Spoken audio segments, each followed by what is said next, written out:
Sewaktu kita kira hidup kita selesai sudah. Dari waktu ke waktu pasti kita bertemu dengan jalan buntu. Pasti kita itu terbentur pintu, bukan pintu terbuka, pintu tertutup. Ada kalanya kita merasa, hidupku tamat sudah. Mungkin hidup karirmu, mungkin pernikahanmu, mungkin studi, masa depan, mimpi, cita-cita, atau apapun yang sedang Anda alami, termasuk ministry, termasuk pelayanan, kita rasa kayak sudah notok ini, sudah stagnan. Tidak ada kata buntu di dalam Tuhan, karena Yesus adalah pintu yang terbuka. Dia adalah ya dan amin, dan Yesus adalah jalan. Bukan hanya jalan ke sorga, satu-satunya jalan ke sorga, Yesus Tuhan. Tak seorang pun datang kepada Bapa kecuali melalui saya, kata Tuhan dalam firman-Nya. Tetapi juga jalan kehidupan. Tuhan itu buka jalan di mana tidak ada jalan.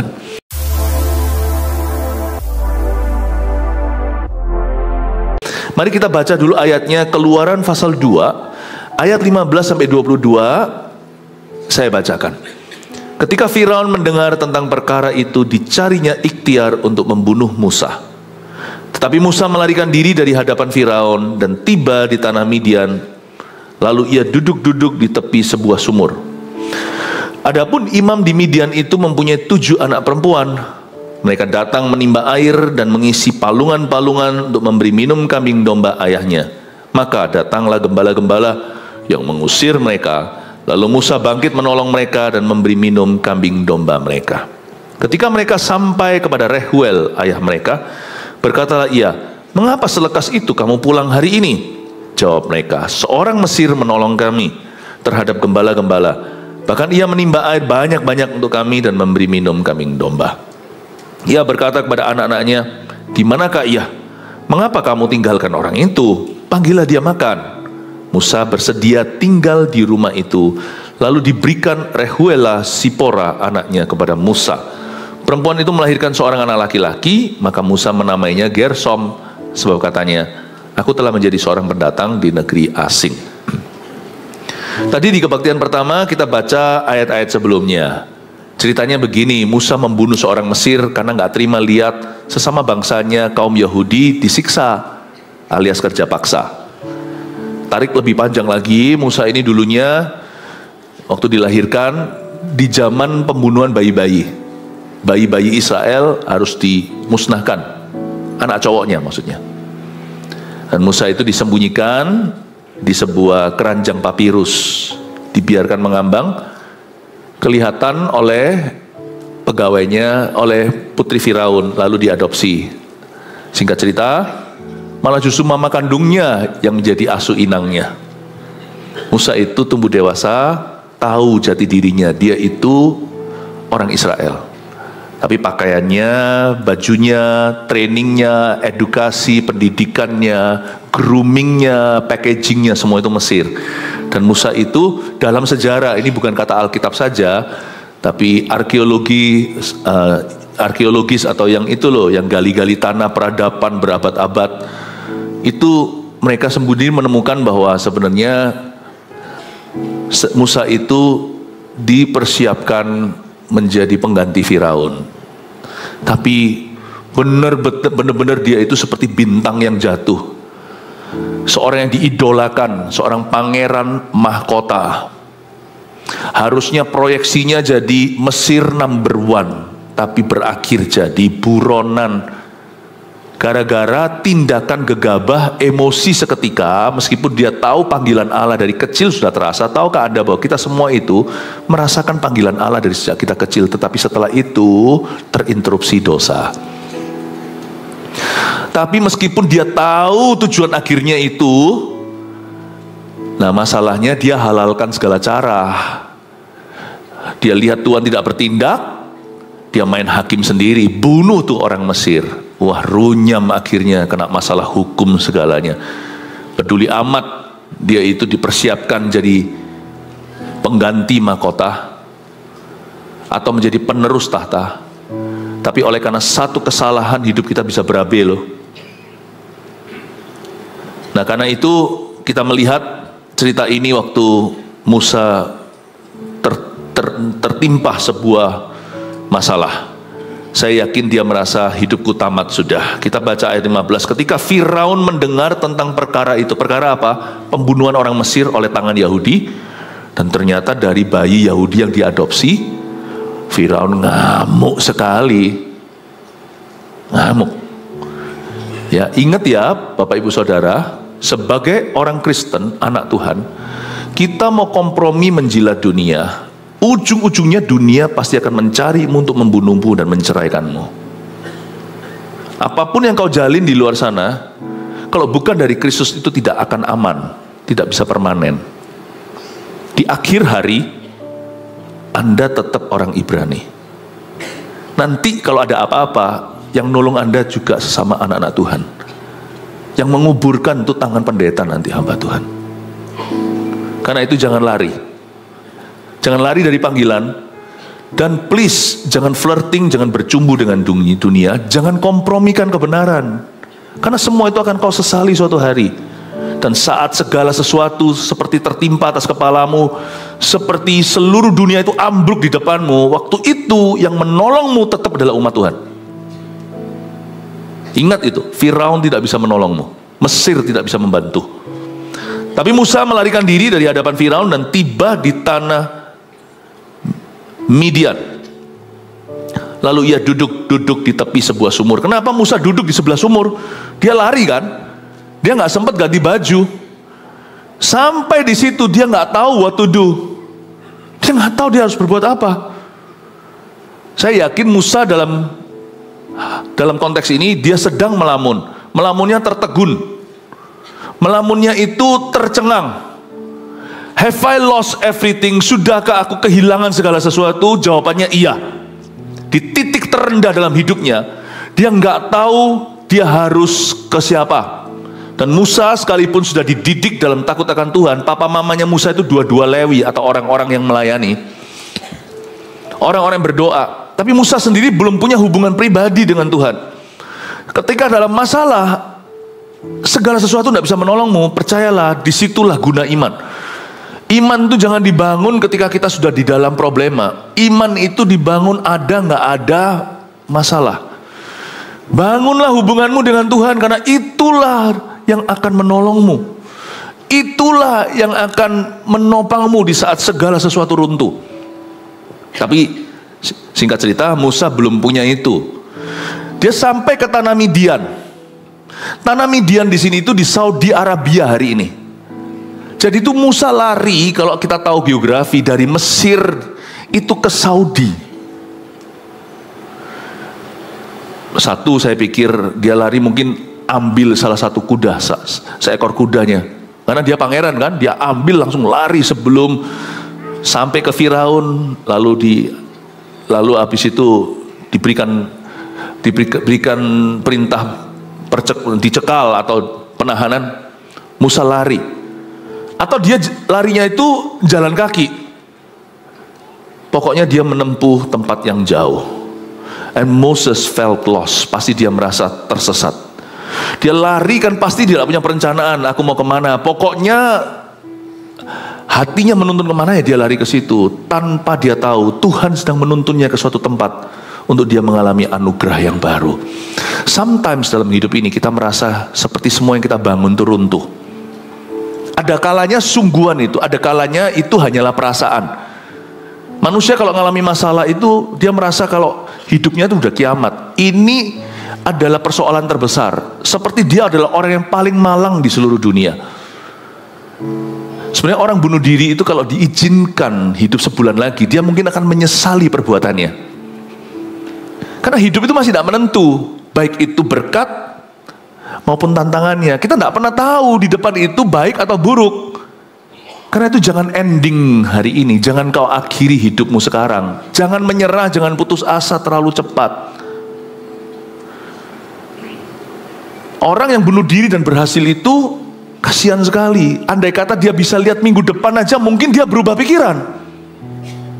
Makanya jangan pernah gelap mata kalau kita mengalami masalah. Itulah pentingnya pelita di kaki dan terang bagi jalan. Itu pentingnya kita itu selalu bercermin dengan firman. Firman ini waktu kita sudah stagnan, waktu kita itu ngerasa stuck, ngerasa terjebak, firman ini selalu akan membawa kita 10 langkah ke depan dan melihat dari sudut pandang Tuhan. Orang yang lihat firman tidak akan mengakhiri hidupnya. Orang yang memandang firman tidak akan mudah menyerah. Musa itu berakhir di Saudi Arabia, dan dia duduk di tepi sebuah sumur. Aku sedih, duduk sendiri, ambil tali, lalu lanjutkan sendiri. Musa, saya yakin dia merasa tersesat. Dia merasa tamat sudah. Buyar tenan semua rencana yang dia miliki. Dia rasa segala sesuatu dikubur di Midian. Toh Midian itu juga bukan pilihannya. Kemana kaki dia tertuju, kemana ada jalan, di mana ada transportasi berikutnya dengan uang sisa, uang Mesir di tangan. Kan Musa nggak sempat packing. Kemanapun angin membawanya, dia ke situ. Ini bukan pilihanku, Tuhan. Sometimes you feel hidup ini tidak memberimu pilihan. Rasa seperti kita berakhir di suatu tempat, itu bukan rencanaku. Malah di hati kita pun curiga, jangan-jangan rencana Tuhan juga gagal semua dalam hidupku. Nah, Musa merasa segala sesuatu yang saya sebutkan tadi, A sampai Z semua dia rasakan. Aku rasa aku gagal. Aku rasa bahkan Tuhannya Allah, Tuhan Allahnya papa mamaku yang didik aku dalam kebenaran, bahkan Tuhan pun tidak akan bisa menolong saya saat ini. Tanpa dia sadari, Tuhan justru membawa dia ke Midian. Ketika kita merasa tamat sudah, Tuhan pun nggak bisa tolong kita. Rencanaku semua gagal, idealisme saya semua runtuh. Aku tuh punya good planning tahun-tahun yang lalu, hancur lebur semuanya, uang nggak punya. Pekerjaan aja sekarang saya di PHK. Atau apalah jadi masalah Anda. Kita merasa kita itu seperti berakhir di suatu tempat yang kita tidak inginkan. Bahkan jangan-jangan Tuhan pun nggak tahu aku di mana sekarang. Don't forget, kita semua sudah dapat bocoran, tahu cerita akhir Musa. Justru dari Midian, Tuhan bentuk orang ini menjadi pembebas Israel yang sejati. Justru di Midian, dia ketemu rencana Allah berikutnya. Jangan-jangan Tuhan yang kau kira tidak pegang kendali itu, Tuhan bisa bekerja sama dalam segala sesuatu, termasuk perkara yang paling buruk di hidupmu, untuk membuat Anda mendarat tepat di poros kehendak Allah. Musa di Midian itu di poros kehendak Tuhan. Di situ dia ketemu Rehuel. Di situ dia ketemu putrinya nanti Rehuela. Tak lama kemudian di daerah situ nanti dia akan berjumpa dengan semak belukar yang terbakar. Panggilan Tuhan dan instruksi besar berikutnya. Jangan pernah tinggalkan Tuhan. Sekalipun kita bisa merasa Tuhan sudah tinggalkan kita. Sebab sesungguhnya Tuhan tidak akan pernah meninggalkanmu. Seutas tali yang masih menghubungkanmu dengan Roh Kudus itu jangan kau lepas. Itu satu-satunya harapan di hari-hari gelap di dalam kehidupan kita. Ketika kita masuk ke arus bawah, satu-satunya fondasi adalah firman. Sekalipun kita rasanya semua firman ini tidak berlaku atas hidupku. Kita baca, waktu kita mau baca Alkitab dari mana, yang kita lihat hanyalah satu buku besar seperti ini. Aku tenggelam pun tidak tahu kira-kira rema apa di hidupku. Mendengar suara Tuhan aku sudah tulis sama sekali. Tapi jangan kau tinggalkan, karena ini satu-satunya fondasi ketika semua fondasi hidupmu runtuh. Saya berani konklusi dari cerita ini bahwa Musa mendarat persis di airportnya Tuhan waktu dia hilang segala sesuatu. Saya yakin dia sudah merasa sebagai orang yang paling gagal, paling salah. Jangan lupa, dia barusan melakukan suatu dosa. Baru hari sebelumnya, ini keesokan hari ceritanya, dia baru bunuh seorang Mesir, lalu sudah jatuh ketiban tangga. Yang dia tolong tuh, gara-gara itu dia bunuh, yang dia tolong itu orang-orang Ibrani menolak dia mentah-mentah. Waktu mau dilerai, ayolah you guys jangan berkelahi. Lu kira lu siapa? Itu yang salah. Tadi saya cerita di kebaktian pertama, biasanya orang yang salah itu yang paling vokal. Lucu, orang salah itu kan harusnya mawas diri, dia remorse atau penyesalan atau malu lah minimal. Ini enggak, malah yang keras, malah yang protes itu yang salah. Nah, Musa itu ditolak sama orang-orang Ibrani ini. Yang salah itu kritik dia, yang disalahi, yang dibela Musa, tidak membela Musa kembali. Pernahkah Anda jatuh ketiban tangga? Orang yang kau tolong ketika kita dalam masalah lari semuanya tidak ada ceritanya. Dan malah justru orang yang kepada siapa kita pernah berjasa, malah justru orang itu yang menjual kita. Wah, ini namanya jatuh ketiban tangga. Sungguhan ini Musa. Baru kemarin dulu, mungkin dia lari berapa hari nih, jauh kan, dari Mesir ke Saudi. Naik kuda, saya yakin di tengah jalan kudanya mati. Kehabisan bensin, kehabisan rumput. Musa ini sudah merasa I'm done. Dia cuma sisa satu langkah sebelum bunuh diri. Cuman dia punya bibit bobot bebek itu bagus. Atas itu 2 imam, atas itu 2 Lewi. Nggak bisa lari. Nanti lain kali lah saya cerita apa dampaknya kalau 2 orang tua, kedua-duanya orang tua kita, papa dan mama bukan salah satu timpang, sama-sama melayani Tuhan. Anakmu tidak bisa direnggut sama setan. Saya ingin Anda mengerti satu poin ini luar biasa. Ketika Musa di Midian saya gambarkan, dia pasti sangat putus asa. Aku rasa orang yang paling salah. Aku pendosa. Papa mamaku Lewi, aku pembunuh. Lalu aku ditolak sama bangsaku sendiri. Dia itu pahit hati. Kepahitannya bukan hanya sama Tuhan, kepahitan juga sama sesama manusia. Kepahitan sama orang Ibrani, kepahitan sama orang Yahudi, kepahitan sama orang Mesir, kepahitan sama putri Firaun. Kok diam aja, kok aku tidak dibela. Dia pahit sama semua orang. Tapi saya tunjukkan, semua yang ditaburkan oleh mama Musa tidak sia-sia. Musa masih punya satu karakter yang harus kita contoh. Dia tidak pengangguran. Detik dia lihat kebutuhan berikutnya, dia langsung isi itu. Orang biasanya kalau sudah pernah di titik tertentu tinggi, nggak usah setinggi Musa lah, pangeran. Anda dulu mungkin orang berada, bukan konglomerat. Orang berada, tiba-tiba jatuh bisnisnya. Mau nggak kerja sama orang? Mau nggak kuli bangunan? Oh, gengsi lah. Aku ini S2. Tahukah yang antar makanan-makanan, waktu saya berada di satu negara, bukan Indonesia, saya nggak mau sebut, itu S2 semua. Ketika mereka mengalami krisis pekerjaan, nggak peduli, sarjana S2 master semuanya. Karena saya ajak ngomong beberapa, saya bisa bahasa itu soalnya. Loh, kamu sekolah apa segalanya? Saya pernah sekali interview waktu salah satu datang ngedrop sesuatu, ya. Saya tanya, kok kamu mau kerja begini? Saya bilang tidak ada pekerjaan, lebih baik bekerja daripada dia bekerja. Luar biasa. Tidak seperti mungkin bisa jadi orang-orang di sekeliling kita sendiri yang jual mahal setengah mati. Baru S1 seperti saya, baru sarjana muda. Oh enggak, kerjaan seperti ini, P-nya enggak bagus. Tapi kan ada bayarannya. Enggak ada proyeksi ke depan seperti apa, enggak. Kerjaan hanya jadi kerjaan tidak punya komitmen. Tidak punya komitmen terhadap waktu. Pekerjaan apapun yang diberikan itu hanyalah batu loncatan. Tidak pernah ada komitmen hati. Tidak pernah mencintai pekerjaan itu.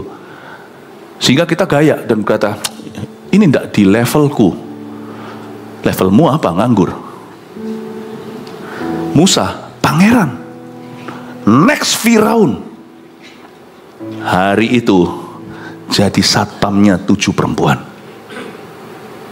Dan dia bantu nguli minuman, ambil dari sumur-sumur yang jeru itu, ambil air bersih, bukan untuk perempuan-perempuan itu. Siapa tahu ada yang cantik. Nggak pernah dia itu punya motivasi. Dia kasih itu hanya membantu. Yang dia kasih minum itu kepalungan, itu untuk hewan. Dia masuk, dia jatuh dari pangeran, mengerjakan pekerjaan kasar. Dan bagi orang Mesir, kita perlu mengerti kebudayaan mereka. Orang-orang Mesir itu benci peternak, karena orang Mesir menganggap itu pekerjaan haram dan pekerjaan murahan, pekerjaan bawahan, rendahan, kasaran. Itulah sebabnya sekalipun Yusuf itu diangkat tinggi-tinggi Perdana Menteri, tapi dia dari keluarga shepherds atau gembala. Ini bukan gembala sidang, tapi gembala mbek-mbek domba, lembu, sapi, segalanya. Makanya tempat mereka dikasih khusus namanya Goshen di Mesir. Goshen itu pisah dengan Rameses atau tempat kota-kota tempat Firaun ada. Tidak boleh sama-sama. Yusuf pun makan sekalipun dia itu dianggap sebagai bapaknya Firaun. Dia makan tuh meja beda dengan pejabat-pejabat Mesir. Mereka semua takut karena otoritas dan integritasnya. Tetapi Yusuf itu tidak mau mereka itu bergaul dengannya karena peternak lu, bau. Sekarang tiba-tiba Musa dari next in line yang berada dalam antrian menjadi Firaun, kemudian dia harus melakukan apa yang seluruh istana dia pun sudah dididik begitu, bahwa pekerjaan ini adalah pekerjaan menjijikan. Dia nggak peduli asal itu halal dan legal, asal itu ada kebaikan di dalamnya dan juga ada nafkah, dia pasti akan lakukan. Kita lihat ya ayat yang ke-7, ayat ke-16. Adapun imam di Midian itu mempunyai 7 anak perempuan. Ada seorang imam di Midian punya 7 anak perempuan. Mereka datang menimba air dan mengisi palungan-palungan untuk memberi makan, memberi minum kambing domba ayahnya. Coba katakan imam di Midian. Sedikit kasih sejarah. Midian itu adalah anak Abraham juga, tapi dari keturah setelah Sarah mati. Dia bukan Abraham, Ishak, Yakub, bukan. Ishak itu kan anak Sarah.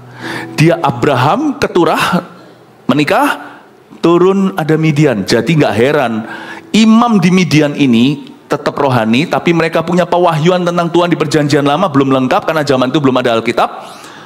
Dan mereka punya pewahyuan tentang Tuhan sampai Abraham. Mereka nggak ngerti apa yang diturunkan dari Ishak. Maksudnya mereka tidak punya hukum Taurat.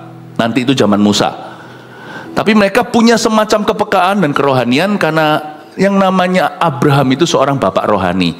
Jadi pasti yang namanya anak-anaknya semua dididik dalam takut akan Tuhan. Sebab mertua Musa ini seorang yang ternama. Di sini namanya Rehuel. Kita tahu di dalam insiden yang lain dia namanya Yitro. Itu memang namanya Rehuel Yitro. Sama seperti pianis kita ini namanya Sony Pitoy. Ada yang panggil dia Pak Sony, ada yang panggil dia Pak Pitoy. Pak Yitro adalah Pak Rehuel adalah Pak Yitro. Dan Yitro ini memberikan saran kan, Anda kan tahu, ini orang berhikmat. Suatu hari dia melihat Musa gimana mengadili umat.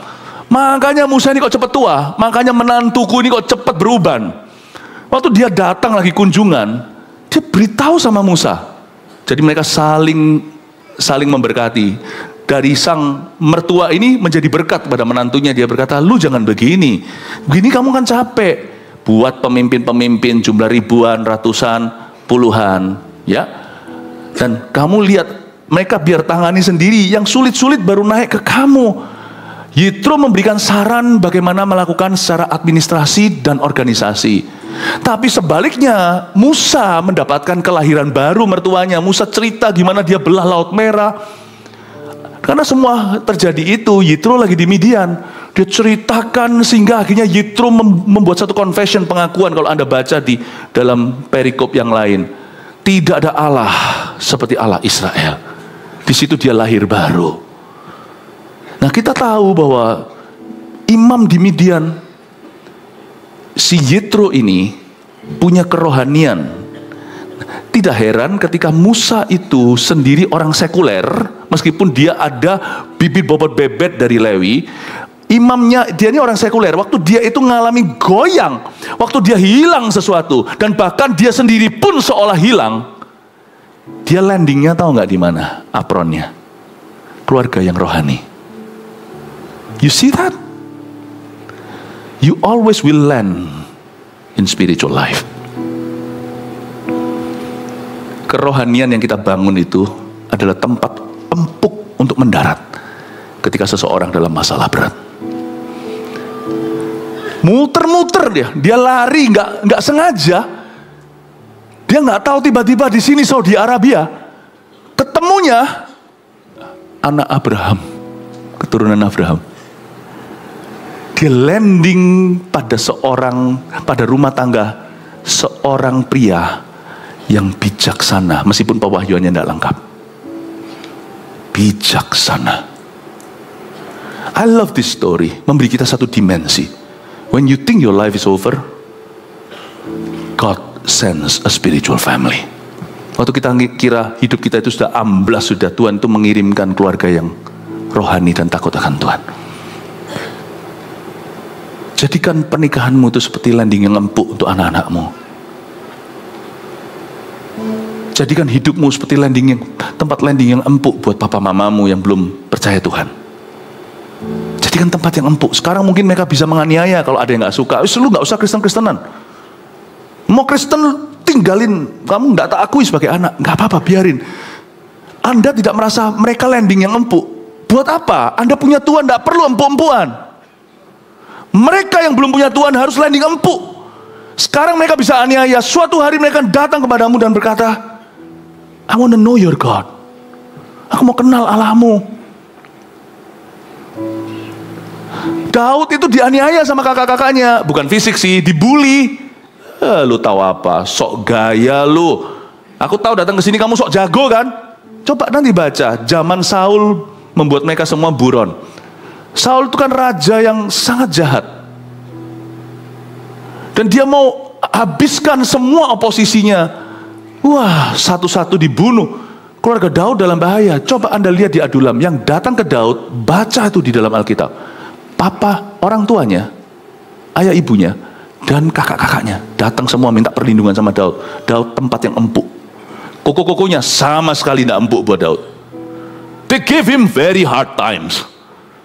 Mereka mempersulit Daud. It's okay orang mempersulitmu, karena Anda sudah punya Tuhan. Kita itu selalu punya jalan, mereka nggak tentu punya jalan.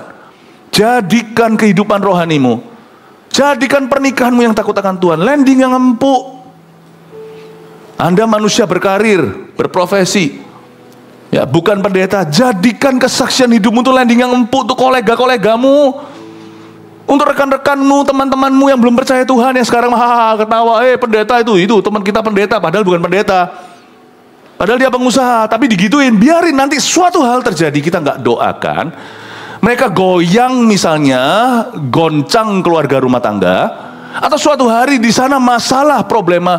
Coba kita lihat, Tuhan berkata gini, biarkan dunia tertawa, nanti yang tertawa terakhir itu kita. Tapi ya kita jangan ketawain mereka. Ketika mereka goyang bisnisnya, sedangkan kita punya bisnis mengalami promosi ilahi, orang mau tertawa, buah berbicara, mereka akan datang dan berkata, bro doakan. Aku masalah, aku kena jerat sesuatu, aduh aku kena kasus, aduh aku begini. Nanti datang ke yang ditertawakan, pendeta lu, gak apa-apa, itu promosi gratis. Gak apa-apa, biar di kalangan bisnis Anda dikenal sebagai pendeta. Asal bukan sebagai cemoohan. Kelakuanmu kok gitu orang Kristen, bukan, tapi karena kebenaranmu silau. Mereka tidak tahu bagaimana harus menjelaskan pendeta lu. Asal karena kebenaran kita menderita, karena kesucian, karena kekudusan, karena kita nggak kompromi. Mereka tuh respect meskipun mentertawakan. Suatu hari ada apa-apa, mereka pasti cari yang alamatnya pendeta.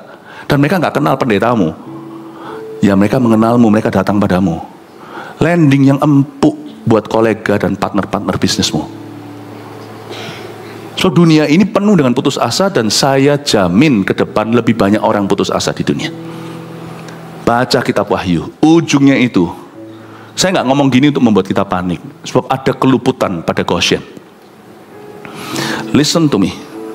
Secupak gandum akan menjadi sedinar nanti. 6 liter beras itu akan harganya seolah-olah 1 tahun gaji. So we have not seen crisis yet. Kita belum lihat krisis. Saya sarankan jemaat, kalau hari ini Anda seperti Yusuf di perjanjian lama, Mesir yang melimpah ruah, lembunya semua gemuk-gemuk wagyu sebelum 7 tahun nanti masa paceklik, tabunglah 1/5. Sama uang itu kalau kita sudah punya banyak, jangan mentang-mentang. Dan kita kalau sekarang berada di level bawah, rasa nggak punya apa-apa juga, jangan putus asa. Masih putar kok, masih putar, masih continue ini sejarah. Tapi kalau kita berada di atas, jangan gaya. Menabunglah, bukan time untuk sembarang spending. Dalam konteks apapun juga, perusahaan, dalam konteks apapun juga, bukan berarti terlalu hati-hati, bukan, tapi bijaksanalah. Money is not everything, bukan memang, tapi Anda perlu kelola semua talenta. Ya, ini waktunya kita menabung kalau bisa. Bukan sembarangan. Karena kita punya banyak, jangan dihabiskan semua. Yang namanya emergency fund itu perlu untuk keluargamu, perlu untuk perusahaanmu. Kita pelajari sesuatu bahwa kita tidak perlu berada di skenario kiamat kalau kita itu hari ini tahu caranya mengelola berkat. Hari ini saya lebih pakai cara storytelling dengan Anda, kasih dimensi-dimensi supaya Anda bisa mengerti dan melihat di mana saja Anda bisa temukan rema-rema untuk Anda. Nanti saya tetap akan kasih poin-poin sederhana untuk Anda bawa pulang ke rumah supaya ada semacam remindernya, ya. Lalu Musa, coba kita lihat sekarang Musa, ya. Sampai mana tadi, ya? Ayat 17, maka datanglah gembala-gembala yang mengusir mereka. Lalu Musa bangkit menolong mereka dan memberi minum kambing domba mereka. Coba katakan kanan kirinya, kalau melamun jangan lama-lama. Anda lihat ya, melamunnya Musa itu di ayat 15 hanya 1/4 ayat, tidak setengah bahkan. Bla bla bla bla bla, terakhir ada kata-kata lalu ia duduk di tepi sebuah sumur. 1/5 ayat kali, bukan 1/4. Tapi waktu di ayat 17, ketika dia melihat satu adegan ketika 7 perempuan itu dibully, Musa langsung bangkit menolong mereka. Ini adalah perbuatan aktif, iman tanpa perbuatan dalam hati. Kita itu hari-hari ini, peduli amat susah atau tidak, kita harus menerapkan hidup rohani dulu, lalu juga aktivitas sehari-hari. Yang aktif, kita semua harus jadi aktivis, bukan pesimis. Lawan kata aktivis itu bukan pasifis, nggak enak, susah diomong. Lawan kata aktivis itu pesimis. Orang pesimis biasanya nggak berbuat apa-apa. Aktif, tapi pastor aku barusan di PHK. Don't worry, Musa juga bukan di PHK saja, dia diburu, mau dibunuh. Nggak main-main loh masalahnya dia. Kalau yang membunuh dia itu orang biasa lain cerita, yang mau bunuh dia Mesir number 1. Dan Mesir ini Firaun dulu gagah perkasa, jadi berarti seluruh wilayahnya. Kenapa dia lari ke Saudi Arabia? Saya tidak tahu kenapa, tapi di situ tidak ada penjagaan. Ini adalah daerah yang tidak ada kerjasama dengan Mesir waktu itu. Musa ini melawan adik kuasa, yang lawan dia itu adik kuasa. Musa bangkit menolong mereka ketika dia melihat suatu perkara kecil.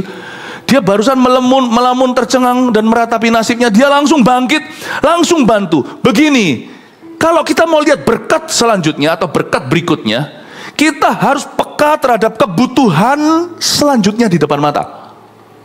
Jangan kita bengong. Secara rohani atau secara kehidupan ini sehari-hari, jangan melamun lama-lama, jangan bengong, jangan meratapi nasib. Tidak perlu lagi terus menoleh ke belakang. Ya wis, ya sudah, nasi kalau jadi bubur, doalah sebelum makan, makanlah bubur itu jadilah sehat, dan kekuatan yang ekstra itu ngulilah. Itu bukan soal kondisi keadaan realita kehidupan, ini bicara soal prinsip kehidupan, prinsip hati yang bisa diterapkan di dalam setiap kondisi. Pokoknya aku menolak untuk menjadi seorang yang pasif. Aku menolak untuk menjadi orang yang pesimis. Aku akan mencari kebutuhan berikutnya. Kebutuhan berikutnya yang di depan mata Musa adalah 7 perempuan, airnya padahal mereka udah antri, diserobot sama gembala-gembala yang kasar itu. Lalu habis itu airnya dihabiskan, tidak disisakan. Dan Musa melihat itu ketidakadilan, dia bangkit. Tapi kali ini dia tidak bunuh, tidak ada ayatnya dia bunuh lagi, dia belajar dari kesalahannya. Orang bodoh yang akan mengulangi kesalahannya. Jadi kalau kita itu sebagai orang berdosa, jadilah yang kreatif. Kalau kita sudah salah, belajar dari kesalahan, jangan ulangi lagi. Minimal kalau kita harus berbuat salah lagi, bukan yang sama lagi. Dan Musa melihat itu, dia tidak bunuh, tapi mungkin dia pakai bahasanya dia, atau mungkin saya sih curiga Musa itu pasti kekar, dia pasti tinggi dan besar, pangeran lah, nggak mungkin yang krempeng gimana. Dia waktu berdiri, dan dia pakai pakaian kerajaan, masih sih kan dia belum sempat ganti baju. Waktu dia berdiri gitu, saya yakin Musa pakai hikmat, gimana caranya ngusir gembala-gembala itu. Tidak terjadi pembunuhan lagi, tapi Musa langsung bangkit menolong wanita-wanita ini. You please find the next needs. Temukan kebutuhan berikutnya yang ada di depan mata, isilah.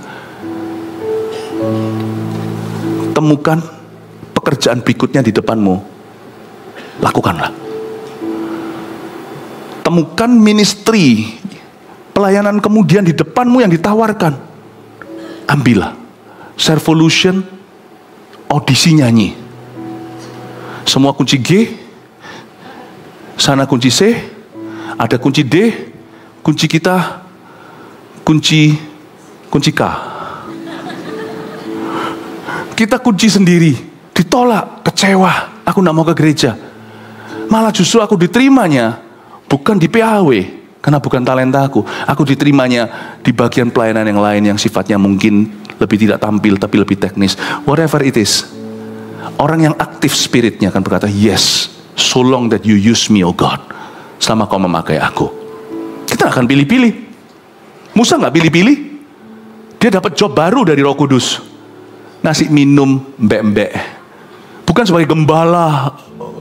Hari ini kata gembala itu kan notabene public figure. Ini bukan gembala itu, ini gembala kambing tenan. Ini Musa kasih minum kepada kambing domba, tuangkan air ke palungan. Dan dia melayani tanpa pamrih, jangan pilih-pilih, jangan tebang pilih. Apapun kebutuhan yang tiba-tiba Tuhan kirim di depanmu, isi itu. Apapun pelayanan yang di depan Anda diterima oleh Tuhan, terimalah. Apapun pekerjaan, jikalau ada di sini yang kehilangan pekerjaan yang ditawarkan kepadamu, jangan gengsi. Selama itu benar-benar dari Tuhan dan hasil doamu, jangan berkata, lu kok begini hasilnya, aku doa minta itu. Apa yang Tuhan kasih, ambil itu. Mungkin bukan sesuatu yang Anda sukai, tapi belajar cintai pekerjaan apapun yang Tuhan berikan kepadamu. Kalau kita punya spirit seperti ini, berkat akan senantiasa datang dalam kehidupan kita. Berkat itu ternyata bukan materi. Berkat itu tekad hati untuk aktif di dalam rencana Allah. Dan orang seperti ini tidak akan Tuhan biarkan ada satu episode yang missing dan hilang dalam hidupnya. Kita lihat ya, tiba-tiba terjadi satu new action. Kita melihat bergulirlah rencana Allah dalam diri Musa. Anda tidak mau hidupnya stagnan, hatimu jangan stuck. Kita lihat di ayat 18, ketika mereka sampai kepada Rehuel ayah mereka, Rehuel Yetro, berkatalah ia, mengapa selekas itu kamu pulang hari ini? Ayat 18, Musa nggak tahu. Musa hanya bantu tanpa pamrih. Tapi Musa nggak ngerti kejadian di rumah, karena Musa kan nggak maha tahu. Ini kejadian ayat 18, Musa tidak melihat. Jawab mereka, seorang Mesir menolong kami terhadap gembala-gembala, bahkan ia menimba air banyak-banyak untuk kami dan memberi minum kambing domba. Siapa penulis kitab Keluaran? Kan sudah ikut sekolah Alkitab dalam sehari. Musa, Musa katanya nggak tahu kok bisa nulis begini. Kan dia nikahi anaknya Rehuel. Dia cerita, lu tahu nggak hari itu lu bantu gua, kamu bantu aku. Itu pulang papa marahi kita. Aku dimarahi, cici dimarahi, adik dimarahi, 7 perempuan kan. Mana orang yang bantu kamu? Kok nggak at least gitu loh, mana sopan santunmu? Kok kamu nggak ajak dia datang ke rumah, kasih minum kayak, oh iya, aku langsung pandang-pandangan sama Sausau. Langsung aku pandang-pandangan sama kakak adikku. Iya ya, apa sih kita ini? Orang udah tolong kita, meresikokan dirinya, itu bisa digebukin rame-rame sama para gembala. Itu orang asing lagi. Kita kok nggak tawarin dia teh kek atau minum atau gimana? Kita semua tahu dia itu adalah seorang pengunjung dan dia nggak punya tempat tinggal. Iya ya. Jadi Musa diceritai karena Musa berakhir menikahi. Musa mungkin waktu dengar cerita istrinya sebelum nanti dicatat dalam cerita, dia berkata, Tuhan, ternyata tindakan iman sederhana mengambil lowongan yang ada, tindakan iman atau tindakan kasih yang kecil menolong seseorang tanpa pikir yang macam-macam, nanti aku dapat makan, dapat istri, nggak ada. Ternyata ketika aku sekarang jobless, di depan ada ministry, ada kesempatan untuk melayani, aku ambil itu. Bukan sebagai pembuktian diri untuk mengisi kekosonganku. Ministry adalah ministry, pekerjaan di dunia adalah pekerjaan dunia, dua-dua adalah pelayanan. Tapi jangan kau bingungkan. Jangan sampai kita tidak punya pekerjaan sekarang di dalam pelayanan kita minta pengakuan. Jangan, pisahkan. Masing-masing kudus untuk Tuhan. Semua ada perannya dalam kehidupanmu. Musa tidak nyangka tindakan kasih. Aku ini jobless, gak punya pekerjaan, gak punya status, tapi tiba-tiba di depan ada satu kebutuhan. Kebutuhan jemaat, kebutuhan manusia. Aku menawarkan diri, here I am, send me. Ini aku, lalu menjadi bagian dari solusi, bukan jadi masalah atau problema. Siapa ngerti, siapa sangka perbuatanku yang kecil itu Tuhan pandang sebagai mendahulukan kerajaan Allah. Segala sesuatu justru ditambahkan kepadaku. Wow. Musa berkata, sungguhan ya Papa ngomong gitu. Iya, Papa Yitro ngomong gitu, Papa Reuel. Ayat 19, jawab mereka, seorang Mesir menolong kami terhadap gembala-gembala. Bahkan ia menimba air banyak-banyak untuk kami dan memberi minum kambing domba. Ini membuktikan apa yang saya katakan tadi, bahwa Musa tidak sempat ganti baju ketika dia tahu perbuatannya ketahuan, yaitu membunuh seorang Mesir dan menyembunyikannya di dalam pasir. Dia lari masih pakai bajunya. Musa tidak pakai baju sembarangan, itu baju kebesaran karena dia pangeran, dia bangsawan. Ayat 20, ia berkata kepada anak-anaknya, di manakah ia? Mengapa kamu tinggalkan orang itu? Panggil dia makan. Ya, ini saya sebut sebagai Middle Eastern Hospitality. Mau tahu nggak yang namanya hospitality itu paling bagus ada di 2 tempat di dunia ini, Asia dan Timur Tengah. Ya, hospitality bukan yang utama kalau di Perancis. Hospitality namanya dunia service itu, ini kekuatan kita orang Indonesia itu pada Asia. Dan Middle East lebih parah lagi. Lebih baik keluarganya mati daripada tamunya terbunuh. Itu lebih ngeri lagi. Itu Middle East. Dan ini juga mengajarkan kepada kita harus ramah sama orang. Kalau kita kedapatan tamu, jangan buat Tuhan malu. Kalau tiba-tiba datang orang di sini pengunjung, semua kita di sini sudah di jemaat lebih dari 2 kali datang, semua Anda sudah menjadi host. Orang Indonesia tidak boleh memungkiri kekuatannya. Justru yang menjadi penghalang kita terus untuk jadi berkat bagi bangsa-bangsa itu adalah rasa malu kita. Kita tuh shy, malu, tidak berani. Lebih baik kita itu tidak menjadi beda gitu. Kalau bisa sama dengan semua, membuat kita boring, membuat kita membosankan. Jadi saya dorong semua jemaat di GMS Surabaya Timur. Kalau di sini kedatangan tamu, orang baru pertama kali hadir, Anda sudah lebih dari 2 kali hadir, Anda otomatis jadi kakak rohaninya. Ya. Tapi saya belum pernah dilengkapi. Gimana? Ayo sini datang di MSC, kami lengkapi. Semua kita harus punya hospitality seperti orang-orang di perjanjian lama. Nah, singkat cerita, akhirnya di ayat 21, Musa bersedia tinggal di rumah itu. Lalu diberikan Reuel Sipora anaknya kepada Musa. Ayat 21 dan 22 nih saya mau jelaskan sesuatu di sini penting sekali. Musa seperti saya katakan tadi, ketika dia terhilang, Tuhan buat dia landing dan mendarat di rumah seorang yang takut akan Allah, keturunan Abraham. Tahukah Anda bahwa ketika kita dalam masalah, justru jangan jauh dari gereja dan dari orang-orang benar. Ketika kita dalam problema, apapun problemamu, dosa, gagal dalam bisnis, rumah tangga yang berantakan, atau mungkin depresi yang tiba-tiba kau alami, dari stres mungkin, atau dari menyimpan kesalahan orang, lama-lama tiba-tiba seperti linglung, tiba-tiba panik sendiri, tiba-tiba seperti apapun juga, terbukalah. Sebab setiap masalah harus membuat kita landing di tengah-tengah satu keluarga yang takut akan Tuhan.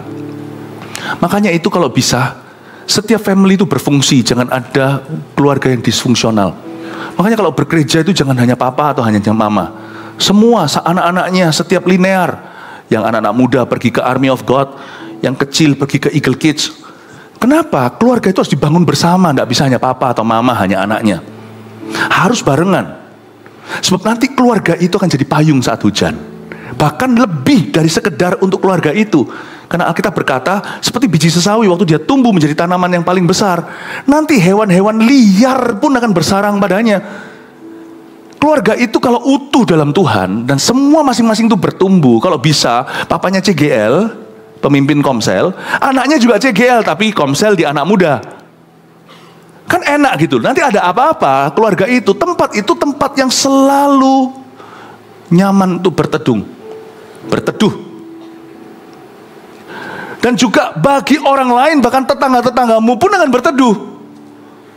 Musa bersedia tinggal di rumah itu. Ya iyalah, dia perlu. Di saat orang itu gelisah, tidak punya apa-apa, the only yang bisa menyelamatkan dia di situasi seperti itu adalah satu keluarga. Kalau bisa keluarga kandung, kalau enggak keluarga rohani. Lebih baik lagi kedua-duanya. Keluarga kandung yang takut akan Tuhan, keluarga rohani yang bisa mengerti. Jangan kau hadapi sendiri masalah apapun di hidupmu. Saya nggak berkata sedikit-sedikit minta tolong orang lain, bukan. Tapi apalagi kalau kita merasa nggak kuat, Jangan pernah menghadapi sendirian. Karena di dalam Tuhan kita tidak yatim piatu. Pasti ada keluarga yang Tuhan bangkitkan. Kalau bukan keluargamu sendiri, pasti ada keluarga rohani yang bisa mengerti situasi Anda, yang bisa mengcover Anda. Jangan larinya ke dugem, jangan ke alkohol, jangan ke narkoba, jangan kepada kehidupan yang salah. Nanti kalau masalahnya selesai, masalah baru keluar. Selalu tempat teduh dalam problema ketika kita rasa hidup kita tamat sudah, itu adalah keluarga yang takut akan Tuhan. Preferably, ya, preferensinya adalah keluarga kandungnya juga demikian. Tapi keluarga kedua itu gereja, yang kadang-kadang menjadi keluarga pertama kalau keluarga kesatunya tidak berfungsi. Gereja dan your family. Kalau Anda dulu yang bertobat masuk gereja, menangkan sisa keluargamu. Supaya keluarga Anda itu menjadi landing, menjadi tempat di mana ada damai sejahtera. Tapi kalau seumpamanya Anda satu keluarga sudah dalam gereja, bangunlah kerohanianmu bersama. Musa itu menemukan family di masa-masa paling kritis dalam hidupnya. Dia menemukan family dan Tuhan memberi dia family. Memberi dia keluarga. Ini bukan memberi pernikahan sebagai pelarian, bukan. God gave Moses a God-fearing home. Makanya di gereja kita juga panggil orang-orang welcome home. Semoga di sini kau menemukan itu. Dan kita mempelajari sesuatu juga yang dikasih ke Musa, seorang putrinya bernama, siapa namanya? Rehuela Sipora. Saya kasih satu dua pewahyuan tentang ini. Papanya Rehuela namanya Rehuel. Anaknya namanya Rehuela. Ini kurang nama atau gimana? Itu kayak seperti misalnya anak perempuan saya kasih nama Filipiawati. Kan nggak lucu kan?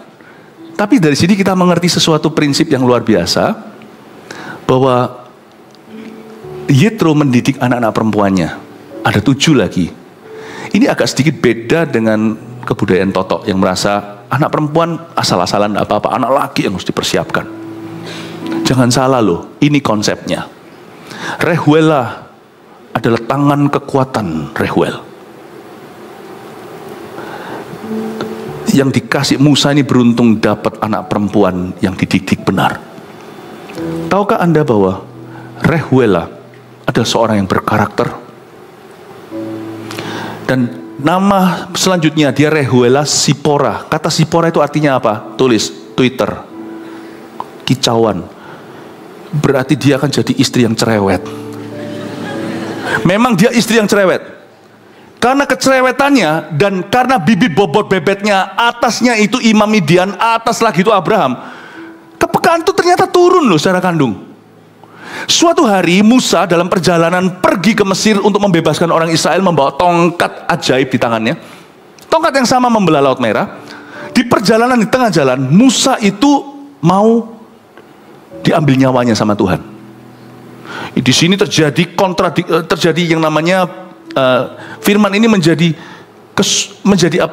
bahan perdebatan di kalangan orang-orang Kristen. Sebenarnya simple, gara-gara Musa tidak menyunatkan anaknya.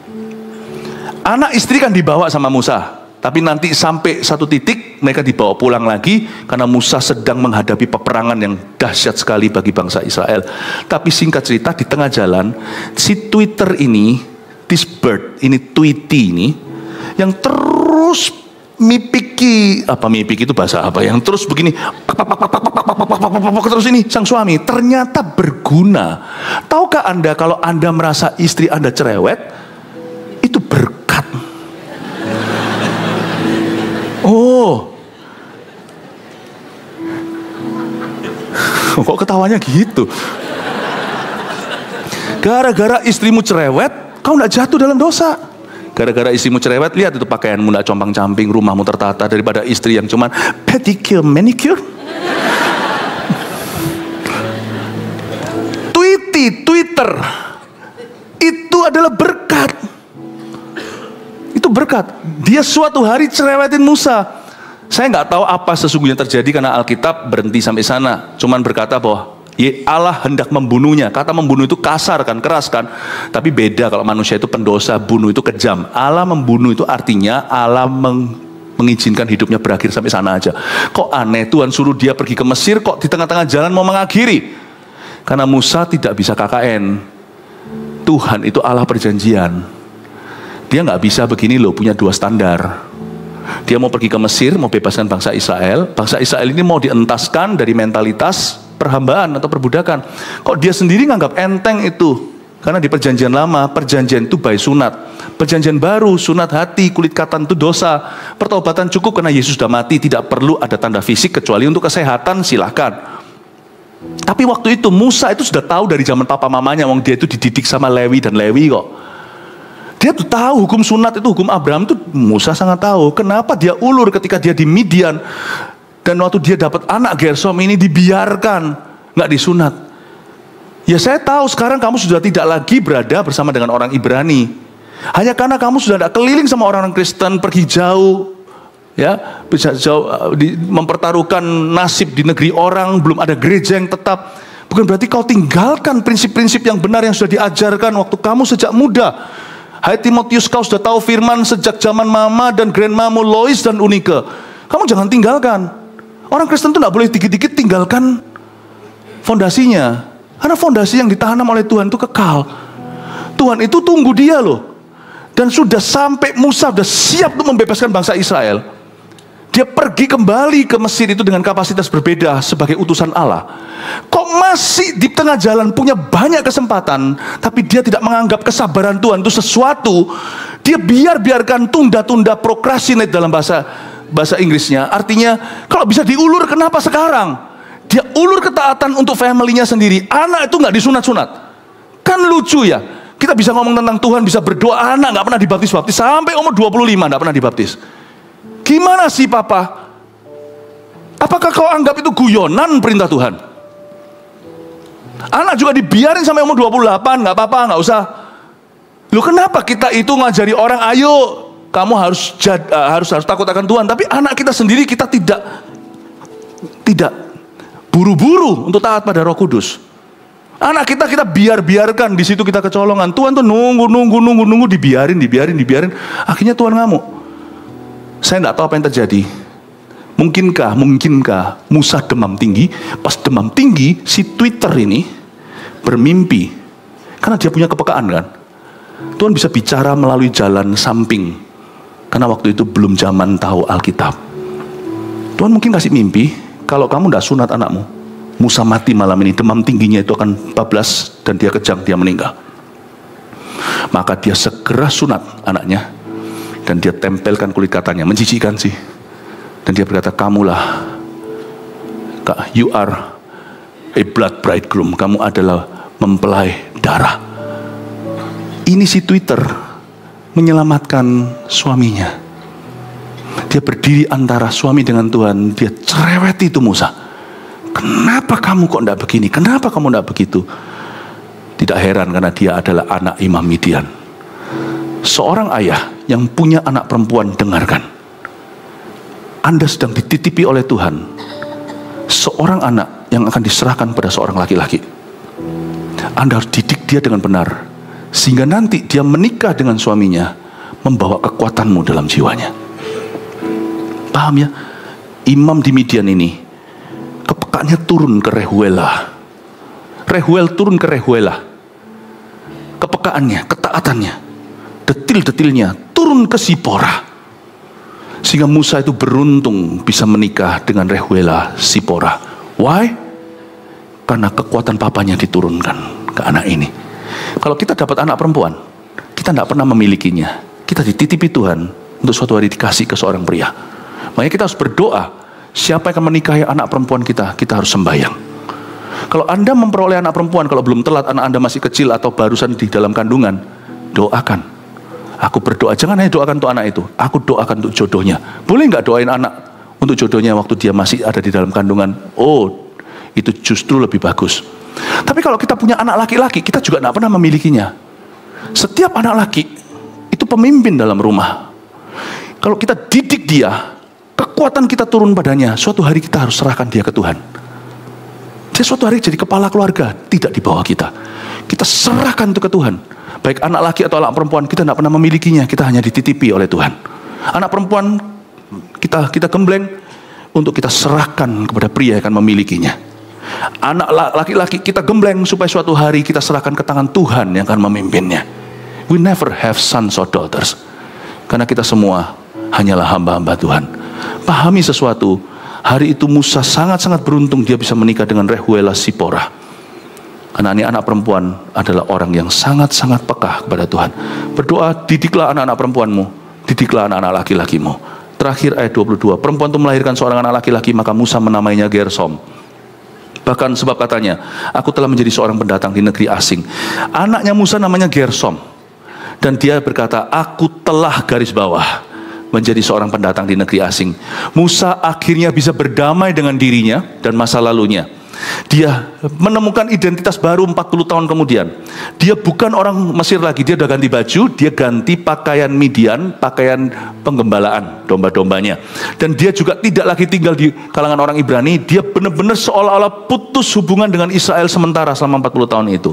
You see, kalau Anda mau sembuh, Anda harus bisa berdamai dengan dirimu dan masa lalumu. Baru Tuhan memberimu masa depan. Dan kalau apapun di masa lalumu dan masa kinimu itu sesuatu yang dari Roh Kudus, tidak akan hilang. 40 tahun kemudian Anda akan kembali dengan kapasitas yang berbeda. Tapi kita harus bisa menerima jati diri kita yang sekarang ini. Jangan hidup untuk masa depan, itu adalah iman. Jangan hidup di masa lalu, namanya trauma. Hiduplah di masa kini. This is my jati diri. Ya sudah, aku bangkrut, aku dulu konglomerat, tapi aku menolak punya mentalitas melarat. Aku hari ini melihat, apapun di depanku aku akan ambil, dan aku akan bertanggung jawab dan bekerja sama dengan Tuhan. Apapun yang ada di depanku, aku pokoknya akan kerja keras. Dan aku belajar dari kesalahanku di masa lalu. If you can, kalau Anda bisa berdamai dengan dirimu sendiri, Tuhan akan menunjukkan kepadamu satu rencana, namanya rencana moving on. Allah akan memberimu the next plan of God. Rencana Allah yang sama dahsyatnya dengan masa lalu. Bahkan yang masa lalu semua dah hangus, yang kau kira sudah dikubur, itu kalau diserahkan ke Tuhan hari ini, itu bisa kembali. Kalau itu dari Roh Kudus, dia tidak pernah lari. Dan Musa bisa menerima keadaannya. Dan orang berkata selama 40 tahun itu adalah masa penantian Musa. Salah. Musa tidak menanti apa-apa. 40 tahun itu masa kerja. There is no such thing seperti masa penantian. Kita hanya punya masa kerja musiman. Waktu kita masih SD, itu masa kerja kita, sekolah. Meskipun semua kita tidak ingat zaman saya dulu atau SD, itu beda kurikulumnya, PSPB, siapa yang tahu. Itu apalin semua menteri, banyak itu, lalu ganti satu, pusing saya, dokter Andesnya, insinyurnya. Untung anak-anak sekarang nggak perlu mengingatin semua. Masih ingat nggak zaman-zaman itu? Iya Pak, menteri tenaga wanita, menteri pertanian, menteri semuanya dokter Andes SH. Nggak boleh loh, salah, SH-nya itu sudah dapat potong angka. SH diganti STH, sarjana hukum jadi sarjana teologi. Lari kemana? Repot toh dulu Pak. Itu masa perangmu, masa kerjamu. Saya masih ingat, saya di drill sama mama saya, harus hafal dokter Andes SH. Saya dalam hati saya bilang, besok saya nggak mau sekolah tinggi-tinggi supaya jangan banyak gelar menyusahkan orang. Itu masa perang. Hari ini Anda tanya, berguna bagi saya? Iya dan enggak? Enggak berguna sebab mereka semua sudah mati. Berguna bagi saya bukan pengetahuannya, itu menerpa saya. Hari ini saya dalam pelayanan, nggak mudah nyerah SH-SH-nya. Tahukah masalah hidupmu lebih rumit dari dokter Andes SH? Justru itu masa perang, nggak ada masa penantian. Aku masa penantian masih pacaran, jadi boleh seenaknya pacaran, gampang lah, mau ikut aja, just nikmati dunia. Wah, apa salahnya kita nikmati sambil jalan? Orang berkata, aku masih mau bebas dulu, aku mau single dulu. Nanti kalau udah menikah nggak bebas, ngawur. Itu mitos dari mana? Justru lebih banyak freedom di dalam pernikahan. Yang saya maksudkan bukan seksualita, tapi life becomes more full, more beautiful. Yang single juga nggak perlu gimana. Kalau nggak nemu, Anda juga bisa full kok hari ini. Coba lihat orang yang menikah salah, mereka iri sama Anda. Anda bisa semuanya sendiri dan happy. Nggak usah iri lah sama orang lain. Nggak ada masa penantian itu. Kalau Anda sekarang masih single, itu masa kerjamu, itu masa perangmu. Nanti kalau married, itu masa kerja, masa perangmu. Yang punya anak, itu masa kerja, masa perangmu. Percayalah, Anda punya anak, perang itu ada. Belum dikaruniai anak, udah 7 tahun, 14 tahun, 15 tahun menikah. Ya sudah, itu masa perangmu, itu masa indah, itu masa kerjamu. Gak ada masa penantian, itu gak ada. Musa tidak mengalami waiting years, working years iya. Ayo 5 poin saya kasih supaya kenyang semuanya pulang ke rumah. Apa aja yang kita bisa pelajari dari pelajaran hari ini sewaktu kita kira hidup kita tamat sudah? Number 1, masih ada kasih karunia untuk orang gagal dan salah. Ini jangan kau ragu. Rugi jadi orang Kristen gak percaya ini, rugi bener. Karena dalam Kristus ada satu produk yang gak dimiliki oleh tempat lain dimanapun juga. Living hope. Yesus mati itu kan supaya ada living hope. Nah kalau orang Kristen udah percaya Yesus, pikul salib lalu gak percaya ini, itu sama dengan orang sudah beli tapi produknya tidak diambil kembali, gak diterima. Living hope. Ikut Yesus sudah usah kita motivasi materi apa itu pemeliharaan Allah, itu biar urusan Tuhan. But you must refuse to be hopeless. Masih ada kasih karunia untuk orang yang gagal dan salah. Masa bisa Pastor Philip, orang sudah segagal aku bisa? Ada yang sudah melewati Musa? Belum. Bisa nggak sehancur, segagal orang seperti aku ini masih bisa pulih? Bisa. Bisa. Yesus pun nggak mati. 2, jangan melamun terlalu lama. Segera bangkit. Lihat kebutuhan berikutnya. Lihat lowongan berikutnya. Lihat kerjaan berikutnya. Lihat tawaran berikutnya. Move. Langsung. Nggak usah tanya Tuhan, aku minta tanda. Cepat dan cekatan. Gerak cepat. Berdiri, langsung bangkit. Lakukan sesuatu. Dari situ akan ada to be continued dalam rencana Allah dalam hidupmu. Stagnan tidak stagnan, tergantung langkah kakimu. 3,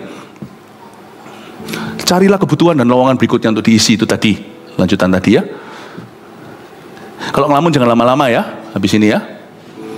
Nggak usah. Kalau Anda melakukan sesuatu kesalahan, udah belajar dari itu, udah akui kepada siapa yang Anda rugikan, Anda sudah ganti rugi sebisanya, udah, Anda nggak perlu pukul-pukul dada lagi, nggak perlu. Don't waste 5 minutes, 5 menit untuk meratapi.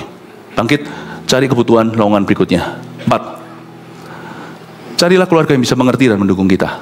Find yourself a family. Oh, berarti cari jodoh? Bukan. Jodoh nanti dari Tuhan tentunya pada waktunya. Tetapi ini bicara tentang komunitas yang bisa support you. Itu penting sekali.